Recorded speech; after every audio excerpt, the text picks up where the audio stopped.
За орой минь. За нэг асуудлаар та бүхэндээ мэдээлэл өгье.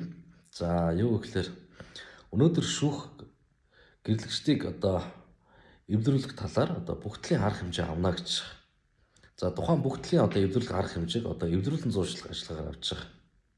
Гэхдээ бодит өнөөдөр практик дээр өнөөдөр эвдрүүлэн зуршлах ажиллагаар өнөөдөр гэрлэгчдэд өнөөдөр энэ ажиллагаа бүрэн хийгдэхгүй. Учир нь өнөөдөр гэрэлтийг цусласнаар ямар сөрөг үр дагавартай юм.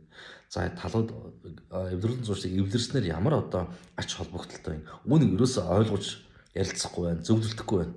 Ерөөсөө талуудын саналыг сонсоод ерөөсөө эвдрүүлэн зуршлах ажиллагаа ерөөсөө маш хурдан хугацаанд явагдаад байна.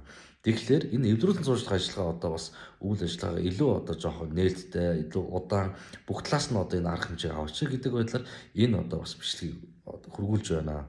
За мөн манай нэг гэрлэгчид өнөөдөр эвдрүүлэн зуршлах ажиллагаад аливаа маргааныг шийдэж цаг хугацаа эдийн засгаар өнөөдөр бас хэмнэх бүрэн юм боломжтой байдаг шүү. За ингээд дараагийн бичлэгээр уулзлаа байж та.